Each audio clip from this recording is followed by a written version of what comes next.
Ingénieur Guilhem Mayamba, Sunda Picture TV. Au peuple de Dieu, très heureux à Koyeba et Bozali et Bélé, Bozolanda émission face aux serviteurs de Dieu. Face aux serviteurs de Dieu, un espace de réflexion. Ici, quand on a Nzambe, Balé Kakapona Kupesa, Oyo, Ezali Boania, Yamoli Momosantu, de Tony Samina et Sengoé à Koyamba, Mokonalelo, un homme de Dieu rempli de beaucoup de sagesse spirituelle. Otobengi na Kombo ya prophète Emmanuel Ibois. Il est responsable visionnaire du centre évangélique La Seconde Famille. Je dis un grand merci à mon réalisateur Delphin Tundula, et un des spécial comme ça aussi, na Papa Guilhem Mayamba, ou à Vainasima machine, à la ligue pour gérer régie finale, il y a émission, il y a les lots. Tobengiye na kombo ya prophète ndenge tolobi Emmanuel Ibois azali invité na biso tokolobe ya lelo thème oyo tobengi na kombo ya limitation spirituelle. Mais tout au long de cette émission, on va essayer quand même de cogiter, de réfléchir sur certaines actualités où il y a Ecclesia Corps du Christ, mais tokolobe la paix sous thème na biso na phénomène o babengi yombo. Moussa Nzambe, bonjour. Bonjour bien-aimé, bonjour Gradi Lissassi, et bonjour Maison Technique Mobimba, na Pesibino Mbote na Kombola Yesu. Voilà, et c'est un minko Yambabino, Bozali Ndengenabaki d'entrée des G, responsable il y a Ecclesia Monen et centre évangélique La Seconde Famille, au Ezouamina Avenue Boleko numéro 22, précisément na quartier Matongé, na commune ya Kalamu. Prophète Emmanuel Ibois, bazolanda biso de partout, bato bazolanda baeba, au bandi ministère na Yowapi, combien d'années depuis bozo travailler na œuvre ya Seigneur Jésus-Christ? Oui, Nzamba Pambola biso na ngonga oyo. Ministère et bandi il y a plusieurs années par la grâce de Dieu. Ministère oyo Seconde Famille et bandi na matete. Na matete juste bien aimé na quartier Vitamine 2. Et pas Baïklave. Donc, numéro et gros qui manga sikoyo, mais bien aimé, moutonnion surtout à Yebi. Et pas Baïklave, na Vitamine D, Seconde Famille bandi pour la première fois par la grâce de Dieu. Et bandi kuna na Katia Matete, et puis bandi na 2000 et bandi na 2011. 2011. Ouais. Voilà. 2011, Bobandi. Ministère, est-ce que vous avez facile les lots au banda ministère, il y a eu aussi des crocs à jambes tant au banda qui moussa Nzambe. Ah oui, il y a beaucoup de réalités bien aimé nakata moussa Nzambe. Il y a eu beaucoup de crocs à jambes ndengoza koloba par la grâce de Dieu, beaucoup de contraintes par la grâce de Dieu. Oui, biso Nzambe a pesio moussala, a pesio vision, a pesio provision. Bien aimé, au ça, Moussala Nzambe, mais il y a l'air pour makasi peut sa difficulté et ça entourage n'a pas moyen. Il y a beaucoup de contraintes dans la l'œuvre du Seigneur. Puis dans la l'œuvre du Seigneur, il y a beaucoup de contraintes où il y a déranger Moussala Nzambe. Mais le coup la Moussala les a il y a vision. Puis kolo nangwa azali, tu réussiras toujours pour s'en sortir par la grâce de Dieu. Voilà. Très bien répondu.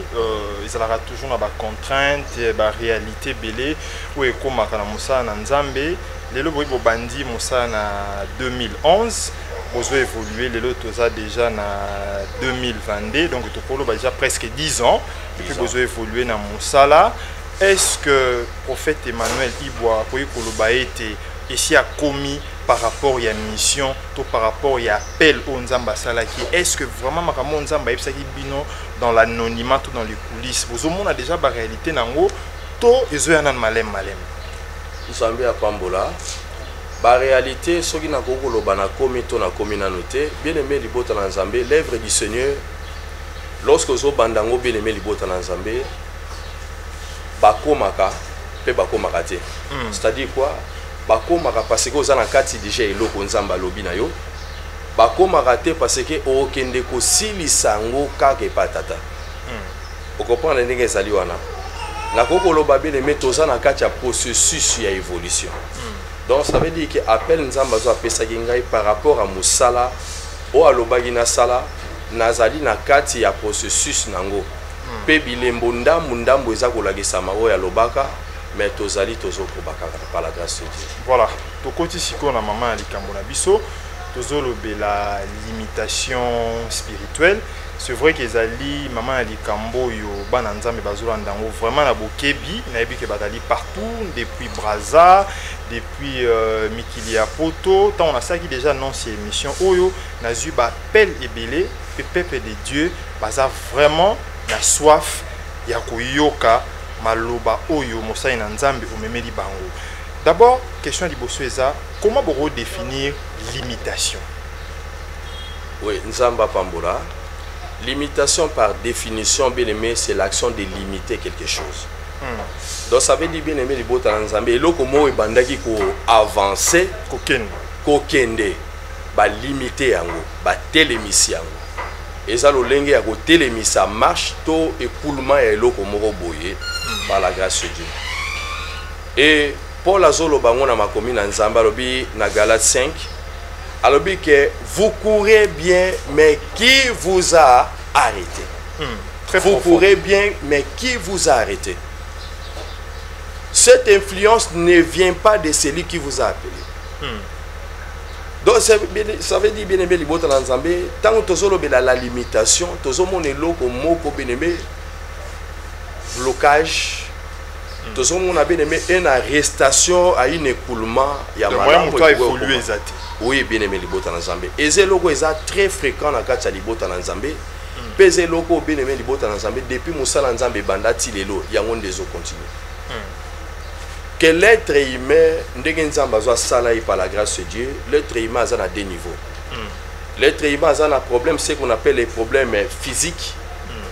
Et l'être humain a ce qu'on appelle les problèmes spirituels. Deux niveaux de problème. Deux niveaux de problème. Et là, bien aimé, baraté que oyo nyoso to ezomona na moi. To nyoso to muto azakomona. Na moi ezosali malakati ya via moto. Et ça, c'est un reflet ya eloko ese salimaki. Oui, salamaki dans le monde spirituel. Oui. Donc ça veut dire bien aimé, reflet eloko ese salimi déjà dans le monde spirituel, sur le plan spirituel. Nde bien aimé libota na nzambe ezo ya komona na nakati ya moi pe na miso ya bato. De ça le roi va déclarer neti babi que non, moto yo aza déclarer na vie moko ya échec. Oui. Aroyo okende liboso te ba déclarer ngo na butu. Oui oui. Pour ceci c'est salami pendant que Satana na ba kulit na ye bazana ba réunion to ba conciliable na bango ba déclarer que moto au moins a excellé na vie ezati parce que tant to koma na moi moto azo vivre ce que réalité makambo islami na butu. Oui bien aimé libota na nzambe moto azo vivre réalité makambo islami na butu bien aimé parce que tika na ibisayo bien aimé papa langa journaliste que la vie est premièrement spirituelle. La vie est premièrement mystique et non physique. Et ça physiquité physique azo subir kaka azo subir pression ya o esalemi na butu et bien aimé na likambo esalemi na butu to na likambo esalemi d'une façon spirituelle presque mokili mobimba pe Kinshasa mobimba na Congo mobimba toza na kata likambo wana tozo bika makambo esalemi na butu pe bien aimé o esalemi na butu yango wana bien aimé physiquement ezo komonana par la grâce de Dieu. Voilà. Bible Zolo, dans le livre, il y a Romains 8.1. Il n'y a donc maintenant aucune condamnation pour ceux qui sont en Jésus-Christ. Comment imaginer les lots? Banananzambe bazo sambela, bazo kene na église, bazo kota ba jeune, bazo matana ba montagne, mais bazo vivre ba conséquences et limitations na monde na monde où ezali monde physique. Muturomo na azo ya na ba prière, azo participer na ba programme intense, mais qu'est-ce que justifie que Moutona azo sambela Bible dit que condamnation est dessous pour na ba bandimeli Yesu. Mais ndenge ni ne fait limitation eza toujours coller mutu oyo azo vivre dans les préceptes divins, azo respecter ba prescripts o evani katikati na Biblia. Nzambe apambola mingi belemeli bota na Nzambe une bonne question. Oyo belemeli zo mema biso na kati ya profondeur ya musala oyo par la grâce de Dieu. Oui, il n'y a plus de condamnation pour tous ceux qui sont en Jésus-Christ. Et bon, il y a bien aimé na loba keloko wana. O ya lobango eza apôtre Paul, Paul de Tarse. Oui. Bien aimé à lobango na Romains chapitre 8 verset 1er. Mais na lingaka bien aimé libota na Nzambe, peuple de Dieu, tant tozo tanga makomi na Nzambe, to bandaka na eloko moko te to mataka pe likolo tala likambango euti wapi contenu likambango euti wapi alobi boye pona nini pe akiti na se alobi eloko nini. Vous savez, il y avait une allusion au Paul Abandé au Sala. Tant qu'il n'y a plus de condamnation, il faut y avoir très bien aimé Azako s'adresser à Nan. Azako s'adresser à Banan, Azako s'adresser à judaïsme. Ça veut dire qu'il y avait un problème bien aimé entre Baye Kolia Yesu, bien aimé Israël, ou Paul Abandé au vivre. Bien aimé combinaison de arrestation à la loi de Moïse. Bien-aimé, introduction à la loi de Jésus-Christ ou la loi de l'esprit. Bien-aimé, et ça qui n'a moins difficulté à comprendre. Donc moi kokoso. Moi kokoso il y a comprendre. À tel point que bien-aimé, ba ye kolipé à Yesu.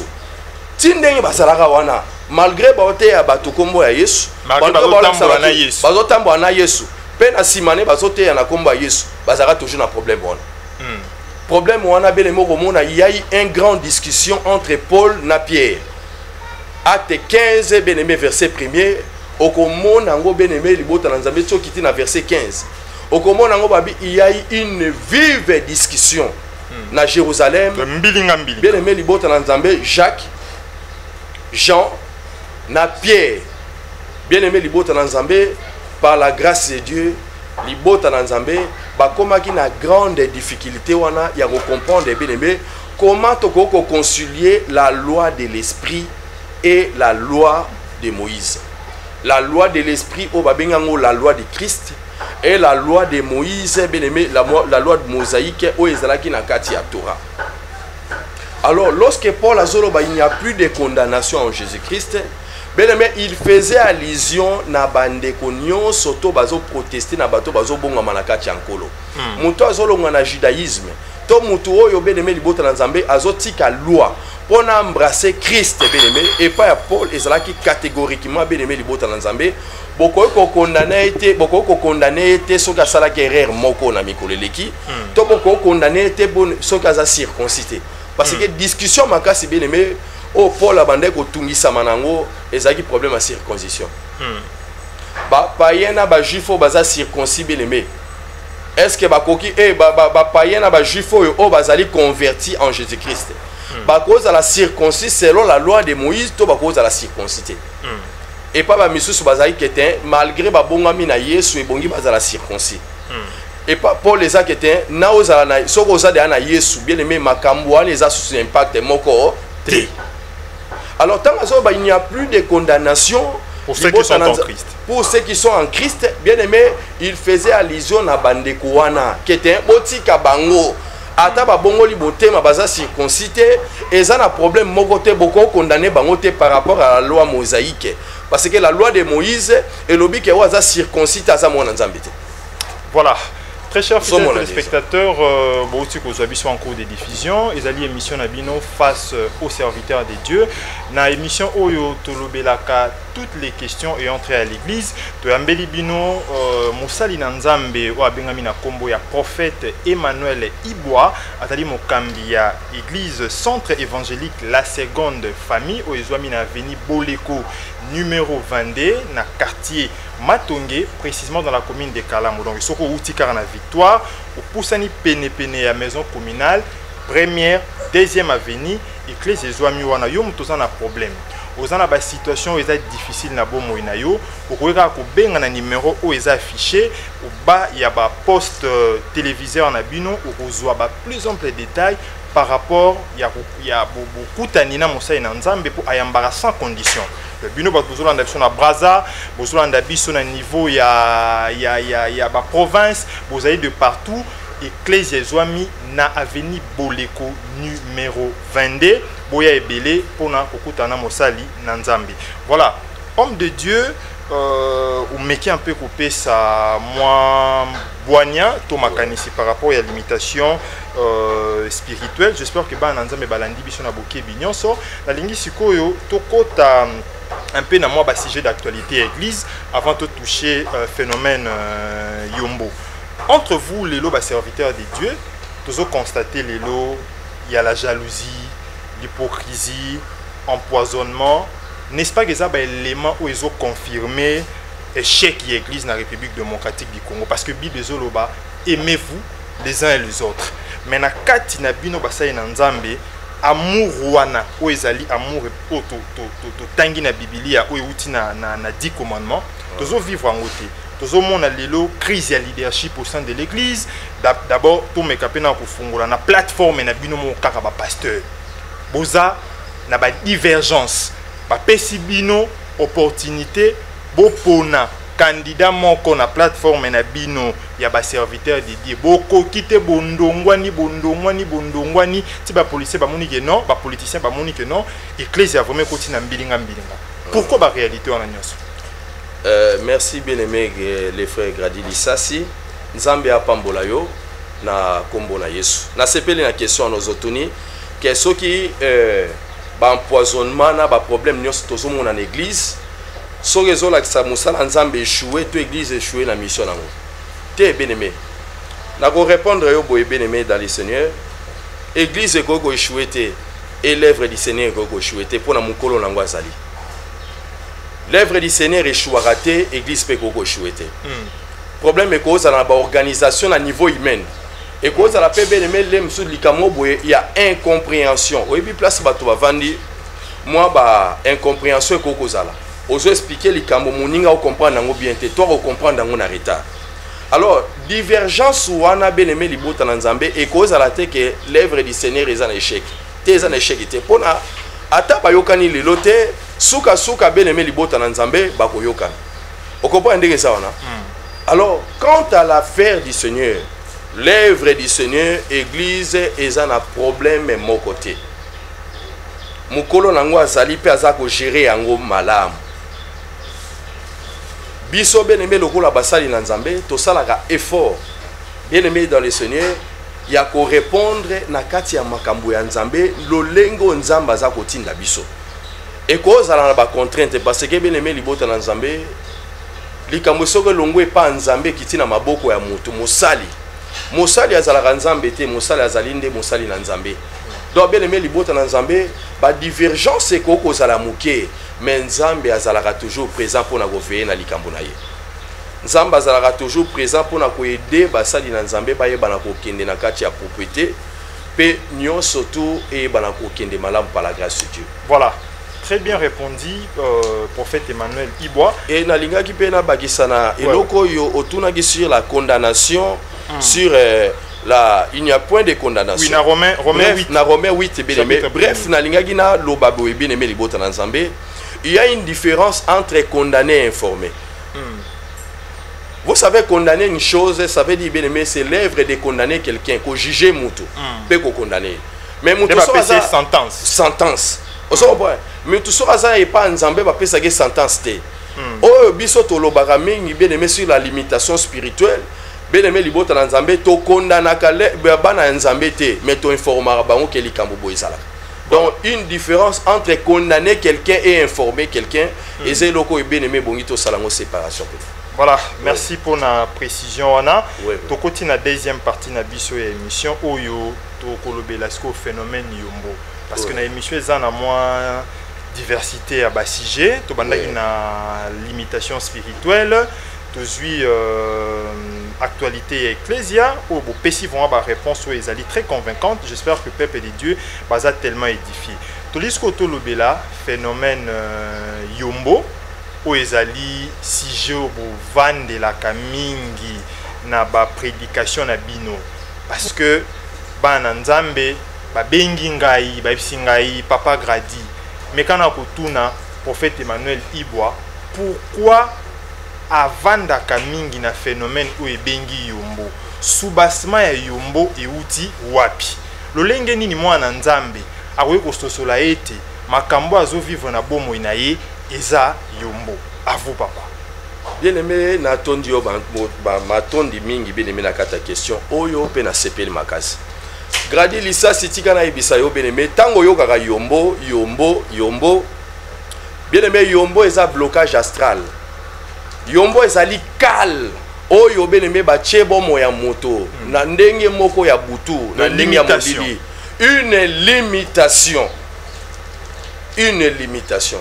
oyebi bien aimé bato ebele bazotambola na mokili awa gradi bato ebele bazotambola na mokili ozomona moto alobaka bien ayebi koloba français ayebi métier na ye mais ebele baose retrouver te asilisi pe kelasi aza kose retrouver kaka te oui bien aimé bamisusu ezaki te aza fainéant azoluka musala azolinga koluka musala te po nzambe pa asalaka na bafainéant te oui asalaka na bafainéant te asalaka na bato baza na bacourage na kati na bango bamisusu fortifie toi et prend courage oui nzambe asala mpo no découvrir nzambe bien aimé fo zwa yo kota na action okopa nde ezana nzambe bandimaka te ke moto oza na ndako ondima nzambe na ndako mpo ovandi kaka na kati ya ndako te nzambe bazwaka ye babimisi libanda eloko liboso yango wana bien aimé libota na nzambe bato mosusu baza na fainéantisme yango omona ose retrouver te bien aimé eza bamisu mpe bien aimé libota na nzambe aza na courage aza fainéant te aza na courage mais azozanga action ya kosala baza na difficulté bien aimé mpe bamisusu sikoyo bien aimé aza na nyonso aza na courage aza na action mais bien aimé ata tie courage na action wana gradi aza kose retrouver kaka te epa na ye bien aimé libota na nzambe azocomprendre te koma baeffort nyonso nazosala na vie na baresultat nazozwa ezokokana te koma koyeba mosala oyo nyonso tu naza nango bien aimé ezokokana te mpo na nini azoyeba te kaza na se ya yombo elati yombo eza nini bien aimé eza couverture astrale couvertant nazoloba couverture astrale eza lokola eloko moko ezozipa ezozinga mutu bien aimé mutu donc elongoli yo kitoko te oza kitoko oza pe oza pe na bapotentialité nyonso tu mokomona bien aimé likambo nyonso to ozobanda esimba te okomona bien aimé na kati ya bomo na yo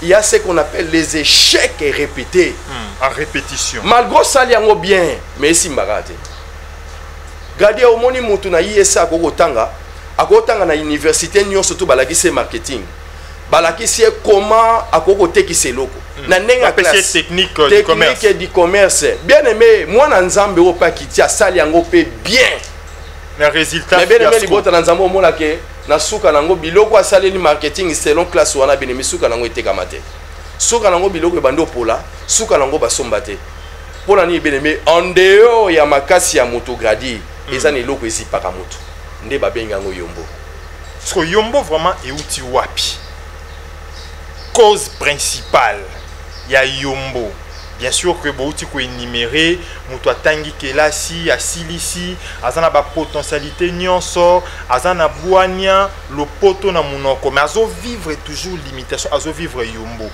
cause ya yombo na vie ya mutu euti wapi oui bien aimé cause ya yombo ezana ba cause multiple bien aimé libota na zana mutu akotaka na yombo na ba cause ebele soki tobandi ko énumérango awa tokozwa temps ebele mais tozopesa kaka quelques causes bien aimé oyebi premièrement mutu akomaka na yombo ntango nini premièrement bien aimé libota na nzambe mutu akomaka na yombo nano na niveau na ye moko manque ya spiritualité manque à savoir bien aimé la spiritualité bien aimé oyebi mutu oyo azokanisa lokola vie eza oyo azomona pe oyo azokanisa soki asali yango ekesimba bien aimé aza komikosa. Bien aimé, il y a ce qu'on appelle la spiritualité, ignorance nango bien aimé libota na nzambe. Ignorance ya spiritualité bien aimé na kati ya bomo ya moto, ezali moko ya cause ememaka moto na kati ya yombo. Moko ya cause ememaka moto na kati ya yombo par la grâce de Dieu bien aimé, l'ignorance de la spiritualité. Moto tanga za ko ignorer biloko ebele na kati ya spiritualité. Nde aka ko se retrouver na ba blocage mosusu bien aimé libota na nzambe ya makasi oyo mutu ayebite. Exemple bien aimé mutu akoyeba te kete soka zo kende ko luka eloko. Tozo kende mutu ba aider yo bien aimé. Tozo kende ko luka musala pour la première fois.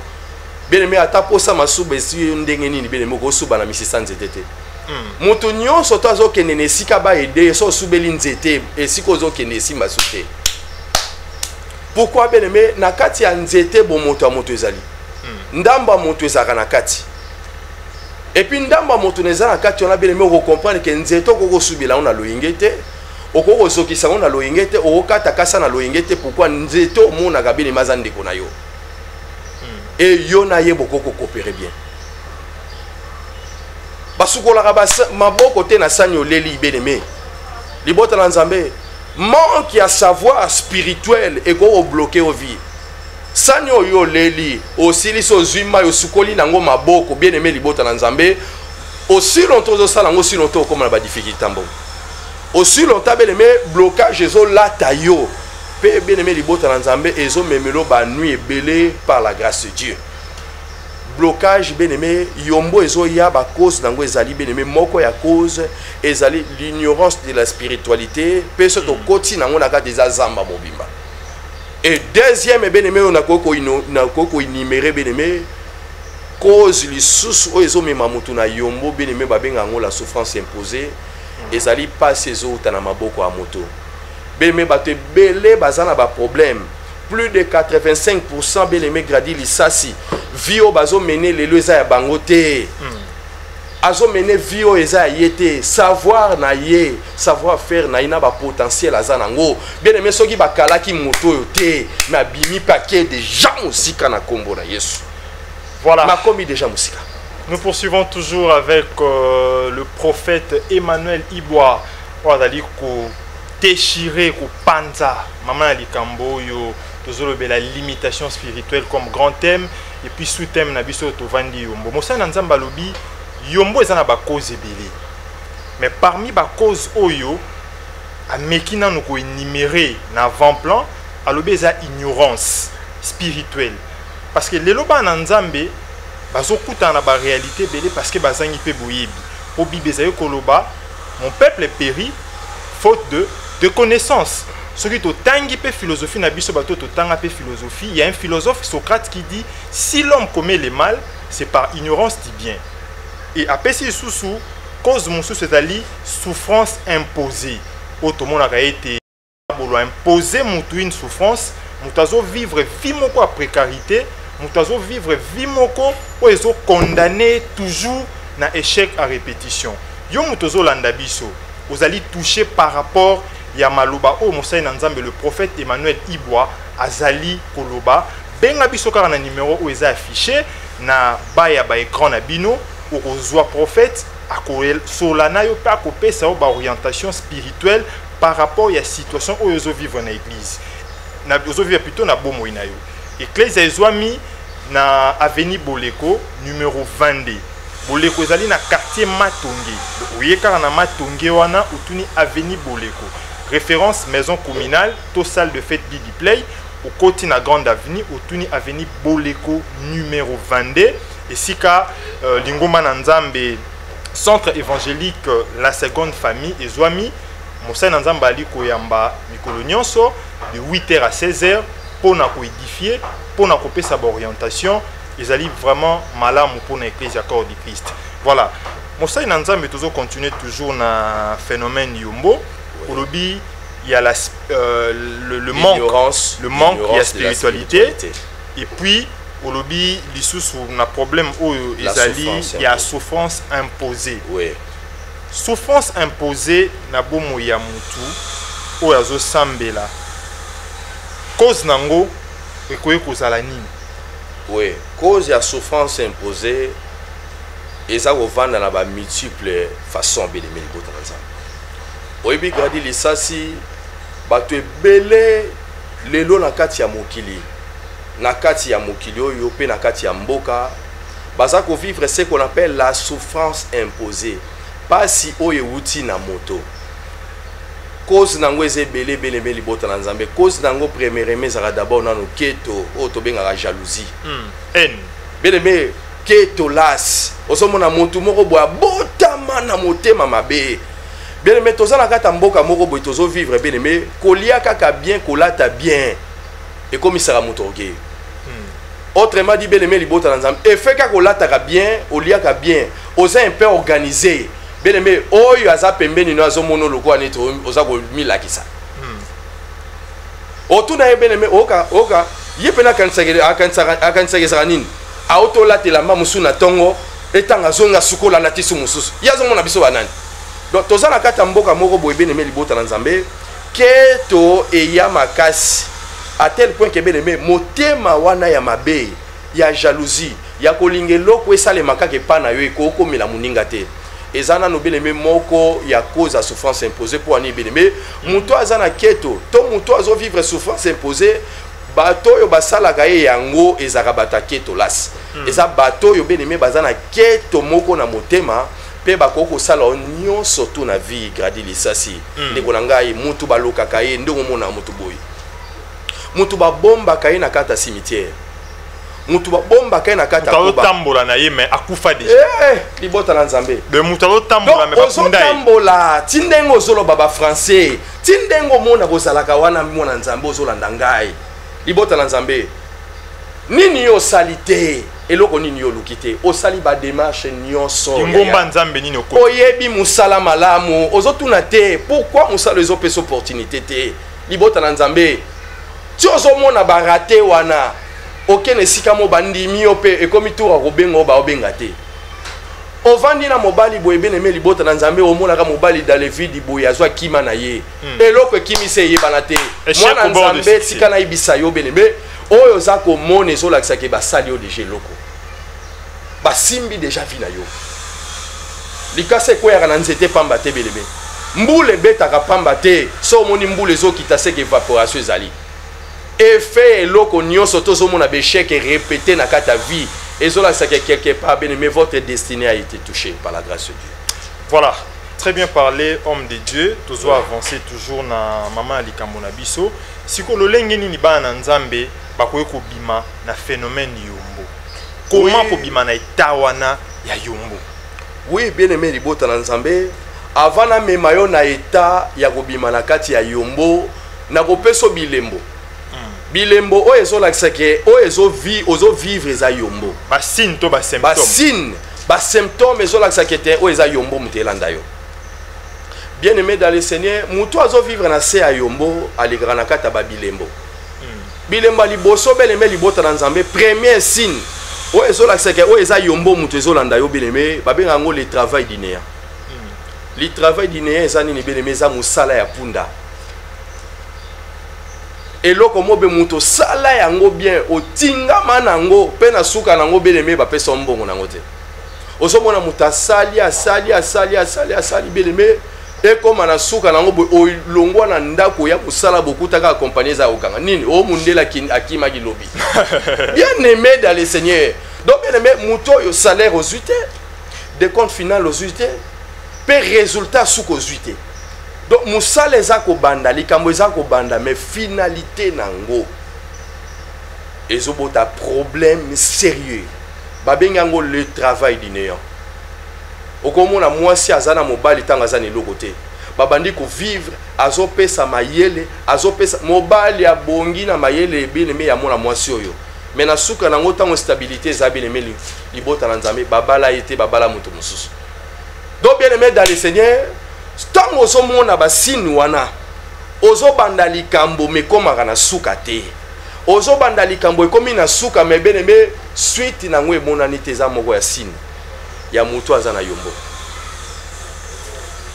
Et la deuxième signe bien-aimé libota na nzambe abenga le manque de finalité gradi lisasi finalité eza le manque de finalité. Donc ça veut dire bien-aimé libota na nzambe obanda démarche moko boye bien-aimé ozolanda nga bien-aimé obanda okende makambo ambassade makambo voyage wana otunaka te bien-aimé visa wana epesama te epesama te ti lelo bien-aimé démarche oyo banda babenga yo te balobe eloko te basala ta sine te donc ozobanda likambo batikela likambo ebandaka mais suka likambo bien-aimé babotola relation ate bandi bien-aimé bato bamoni yango suka nango nati nde mobali ana kokende ozobenga na telefone azoyamba te ekomika j'ai beaucoup de travail j'ai beaucoup de bien-aimé dans le Seigneur muto ya kimi eloko nini muto ake pona nini yombo muto ezolanda babenga ngo yombo de finalité ozana libaka la moko bo ezolanda o bien-aimé yo makambo ebandaka mekomaka na suka te ezali bien-aimé basine o ezolakisa bien-aimé libota na nzambe ozana yombo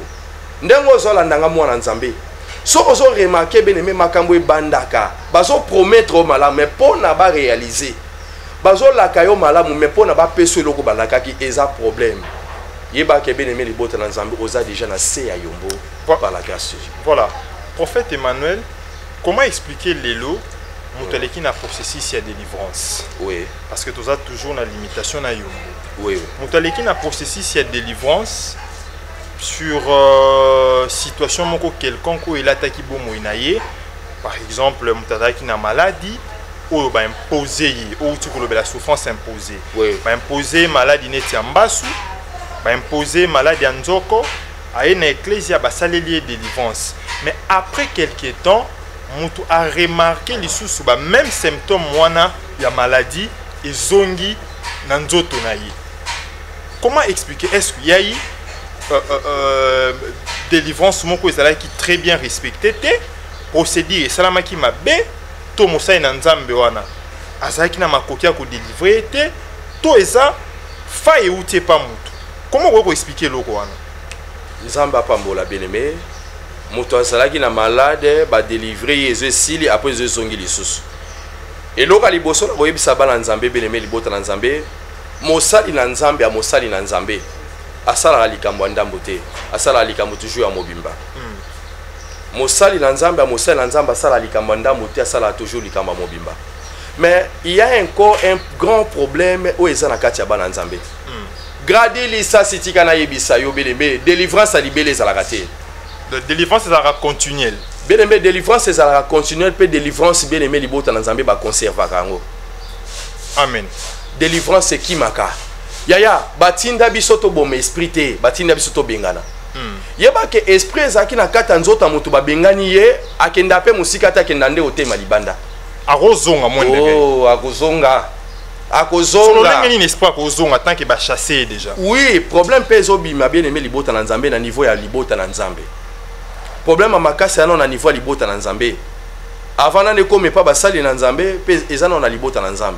Vous savez bien aimé eloko na eloko gradi lisasi ezalaka na lolengo basala ka ponesila. Ezana procédure nango. Pe bien aimé dans le Seigneur, moi na nzambe pe bonga yeba ke délivrance o esalemi lelo. Eza délivrance à libélaté. Eza délivrance o esalemi lelo parce que balande liyo. Mais esprit na lokola za libana za na makokia kozonga soki yo po bandi kotenga manakati ya maloba nzambe. Tout à fait. Vous comprenez ça na?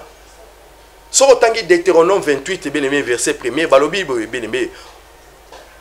Abike botala mibeko ya wenzambe apesi bino. Bien-aimé na mibeko ya wa apesi bino bien-aimé libota na nzambe boza na facilité. Soki botosi ye nzamba kozala toujours pembeni na bino soki botosi te nzambe wana akozala musika na bino. Bien aimé soki ba délivrer mutu wana pona conserver délivrance et bonga zala na kati ya bonzambe. Ba délivrer mutu bien aimé mutu akomi pata putu. Bien aimé libota na nzambe automatiquement a perdre ce qu'on appelle la sécurité spirituelle. Donc soki lelo tu remarqué que bana nzambe bazo perdre délivrance ezape bozangi boyebi kotambola na mbilinga mbilinga kotambola na mbilinga mbilinga ba délivrer lelo mutaki osala kobo. Oui bien aimé ba délivrer o lelo bien aimé libota na nzambe mais yo nzoka nde ozalaki sérieux parce que kokoma ko bela mais dans maladie qui bien aimé libota na nzambe ozongeli ko moi moko ezali moi bien aimé abandi ko bwaka pour ani beleme et pas na ye posa nzambe za souté pour nini likamba bande ko luku esesili. Oh frère mo yemba papa dans le même fil d'idée papa moko yemba abi nzambe na biso za nzamba ko adoter. Oui. O to ka lukaka so pineto boki. Ba ne belé na nzambe ba ko zo nzambe lokola ko ado.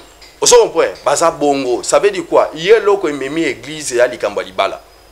So azui libala beneme libota na nzambe omoni beneme régularité na église ekiti.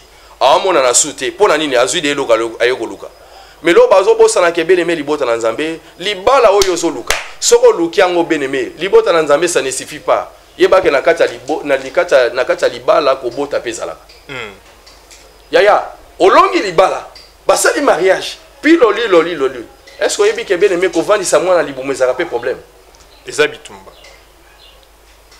bako bengana yo tiki nzambe po nozwi libala oyaka so église te omona na rasu te okomi na o mutu mo bebe neme ozola la 22 euros la mukilo bina tongo ya mokileza yo te yeba ke beneme libota na nzambe ba complication pe ya libala ezala d'où bien-aimé osenga na mwana nzamba azala bien-aimé na constance moko ya constance spirituelle bien-aimé après avoir que la délivrance na ye mwana nzambe bongia ses contenus purs dans la pureté pour na garder énergie wana soki bien-aimé azongi na état normal ya kibomoto automatiquement énergie wana ekimaka pe esprit o ebimaki eza na facilité kozonga pour na garder ezate par la grâce de Dieu. Voilà, peuple de Dieu, nous avançons lentement et sûrement vers la fin de cette émission face aux serviteurs de Dieu. Nous avons une émission à caractère religieux. Awa, tu as serviteurs de Dieu, tu as question et entrée à l'église. Lelo tozaina Moussa Nzambe, le prophète Emmanuel Ibwa. Moussa Nzambe oyo ya Bengama, oyo azo appel parce que lelo moi pas c'est comme mimi na église to mi ko mona muto azuka ka songe la muki asangisi des membres famille akomi pasteur. Moussa Nzambe ezali loko yo bazora ngona appel woka redilat invocation. Pour Moussa Nzambe ali o kambande milimo ya batu. Bandeko bakomi kosala Moussa Nzambe pona ndoto Nzamba lobela kingai bandeko botika. Lelo toyambi Moussa Nzambe o azali ko maniola sur la limitation spirituelle pe phénomène yombo. Yomo tozali partout na mikili ya poto. Ozana posa ko kutana na prophète Emmanuel Ibwa. Adresse eza se moko. Église ezwami na avenue Boleko numéro 22 na commune ya Kalamu quartier Matonge. Au kiti juste devant la maison communale au côté na avenue wana principale première deuxième avenue beaucoup le prophète Azawana azoyamba chaque jour sans condition sine qua non ote pesa mbongwa fiche na boleko makamwana ezarati de conditions ezate ozana poso kuta naye ou bien car na numéro ezana ba ya écran ou kozwa ba plus ample détail par rapport ya visite tout par rapport à réception et pas à homme de Dieu. Papa, tu serais dans 5 minutes, tu l'as tout chité, tu touché ma grande ligne, tu l'obéli Makambo Italie, limitation spirituelle, tu l'obéli phénomène Yombo. Ouais. Mais question, on souhaite Yelingai. Les lots sur le terrain, qualité spirituelle, il y a ba chrétien. Ils ont ça vraiment pas si.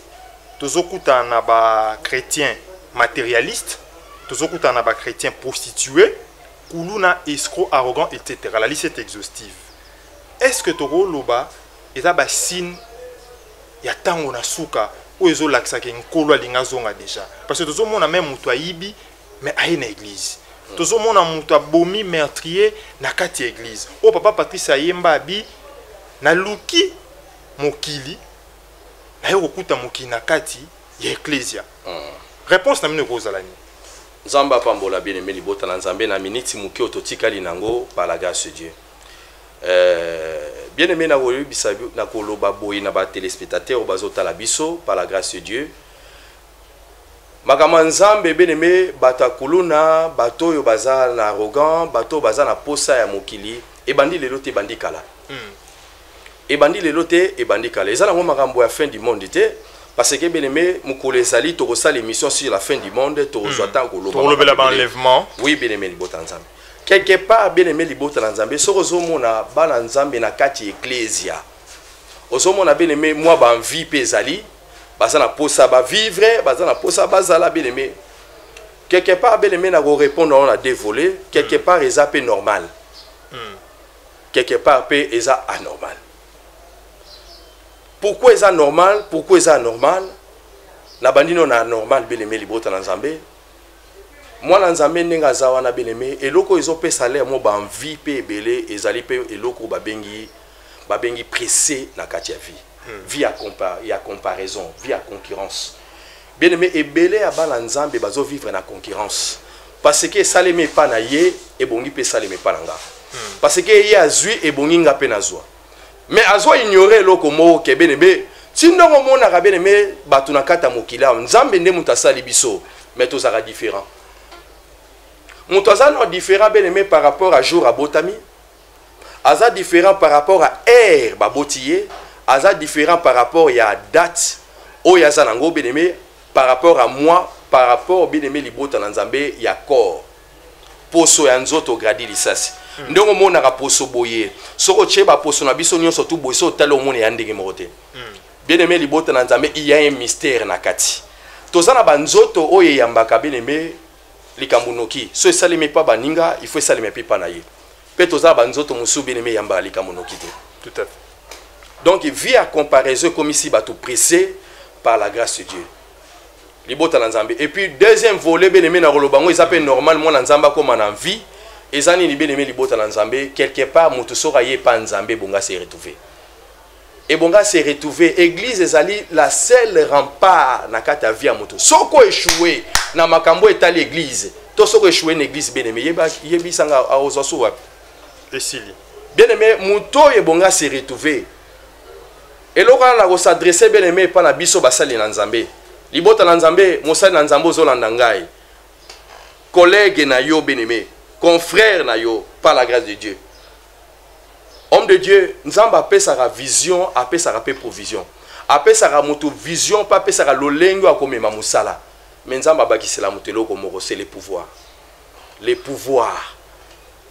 homme de Dieu ezalaka na eloko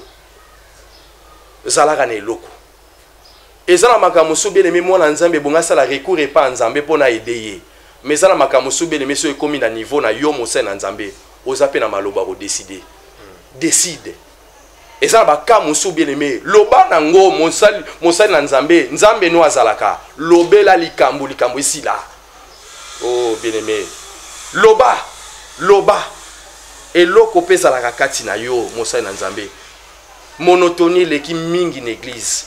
Pourquoi bien-aimé bana Nzambe bakomo préférer le roi Satan pesaka noki alors que Nzambo bazana ngwa pesaka noki mais likambo ezaka Nzamba vandi na ba principe Nzambe to sambela ka ye bien-aimé eloko biso to bosa na Nzamba za chrétien te Nzamba za chrétien te libota na Nzambe Nzamba za chrétien te Nzamba za Nzambe babenge l'architecte de l'univers être wana ya munene na kati ya mokili être suprême azaka na religion te être na fandaka na ba loi na ba principe luka Nzambe na kata principe sala ndenge loko wana basalaka bien-aimé okutana ye Dieu n'est pas chrétien libota na Nzambe azaka chrétien te aza ni mutu a religion moko Nzambe aza Nzambe avandi na loi na principe dès que bien-aimé omemi mwana Nzambe na kata principe l'homme de Dieu osaleli principe bien-aimé il y a ce qu'on appelle le miracle. Voilà, ça n'est fini par rapport à Basijo Otomeka Kolobela. Tolobeli rapidement l'imitation spirituelle, Tolobeli phénomène Yombo, et puis Tomeka est touché sur quelques points d'actualité. Il y a Église en général. Azalaki, comment invité Nabiso, Lelo, Kombonaye, Emmanuel Ibois, responsable et à centre évangélique La Seconde Famille, Naveni Boleko, numéro 22, quartier Matongé, commune Kalamou. Papa, mot de la fin dans 30 secondes. Oui, mot de la fin, napesi basali na Nzambe nyonso tu na mboka mbote par la grâce de Dieu. Napesi Henri Bongambo, mbote bien-aimé, papa Jean-Pierre, Makofi, napesi mosali na Nzambe pasteur Safo, napesi équipe technique Mobimba, mbote pe na yo moko gradi lisasi mbote. Soki Nzamba bateli biso tokokutana à la prochaine occasion. Voilà, c'est par ici que nous bouclons la boucle. Je dis un grand merci à toute mon équipe technique pour ce travail des titans. Je cite Delphin Tundula était derrière la caméra. Merci beaucoup à Guilain Mayamba pour l'expertise au quotidien de l'émission. Merci aussi à Jaël Kalanga qui nous a assisté, et nous qui ici et maintenant, sans oublier Pierre-Emmanuel Mbaya. D'ici là, portez-vous bien. Très bonne suite de programmes sur les antennes de Sunda Pictures Télévision. Bye bye.